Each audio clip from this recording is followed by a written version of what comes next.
Hi guys, welcome to my channel. Thanks again for stopping by. Today's video is going to be another super easy recipe, and most people have all these ingredients on hand as well. If you don't, it's like super easy to grab at the store too. You won't have to go to like 5 different stores to grab all the ingredients that you want. You can just go to one place, buy up what you need, and off you go. So I wanted to do a pesto with basil. My basil is really tiny still. So I decided that I'm gonna let it grow and I'm not gonna start picking those leaves. I did an arugula and spinach pesto and it turned out so good. I used a quinoa pasta when I made my pasta, but you can use whatever you have on hand. I just wanted to use that up because I had a big bag that we bought at Costco. So it turned out really well using that pasta, but it will turn out with whatever pasta you have. So that makes it a lot easier. You don't have to stress about getting a certain type of pasta. Whatever you have, whatever you prefer, use it.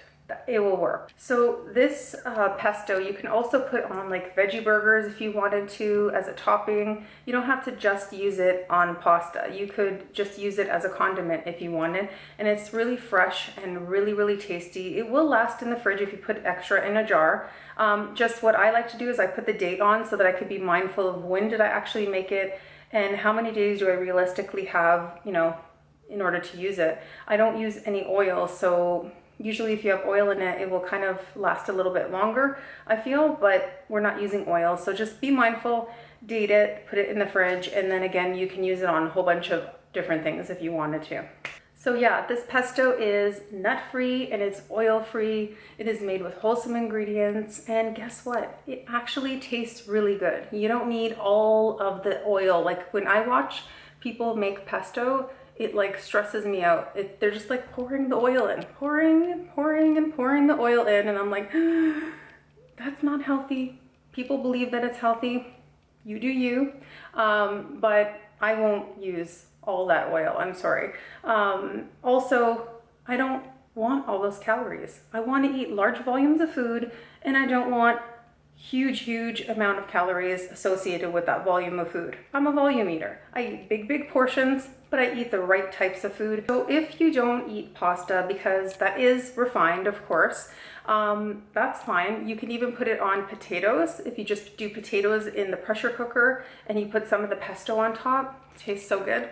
So there are other ways of eating the pesto. You don't just have to have it in the pasta in the traditional way. Okay, let's get on to the recipe. So boil your water for your pasta, and I used 5 cups of pasta. And then I'm just showing my simple ingredients. I've got garlic and lemon and tomatoes. I have pumpkin seeds and quinoa pasta.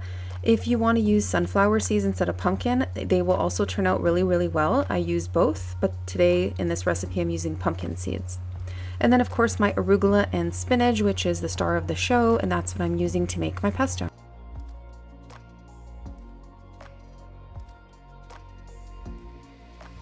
So I just add my spinach and arugula mix and then toss in my tomatoes. You can use any kind of tomatoes and just chop them up.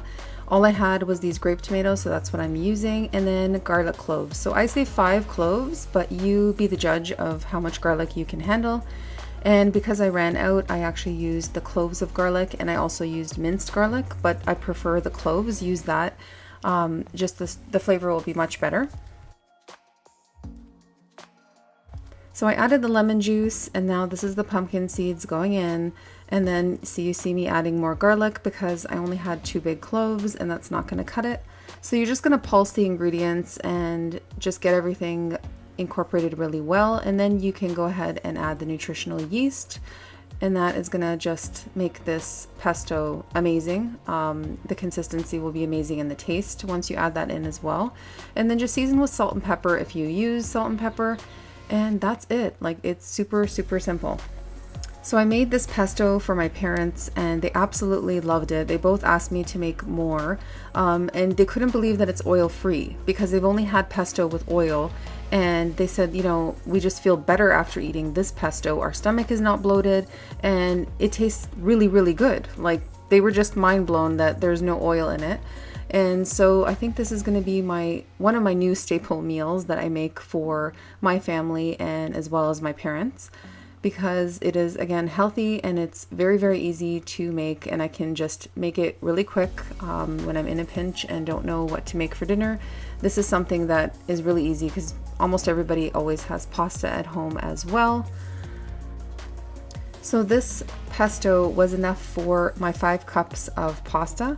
But if you make more pasta or less pasta, then, you know, you might end up with, you know, some extra pesto sauce, which is not a big deal. Just put it into the fridge in an airtight container. And again, write down the date and when you're storing it. That way you have an idea of when you actually made it, because it's really easy to forget things in the fridge and then it gets thrown away. So keep that in mind and just, yeah, store it in the fridge. It will work fine. If you don't have nutritional yeast and you can't find it where you live, that's fine. You can still make it without it.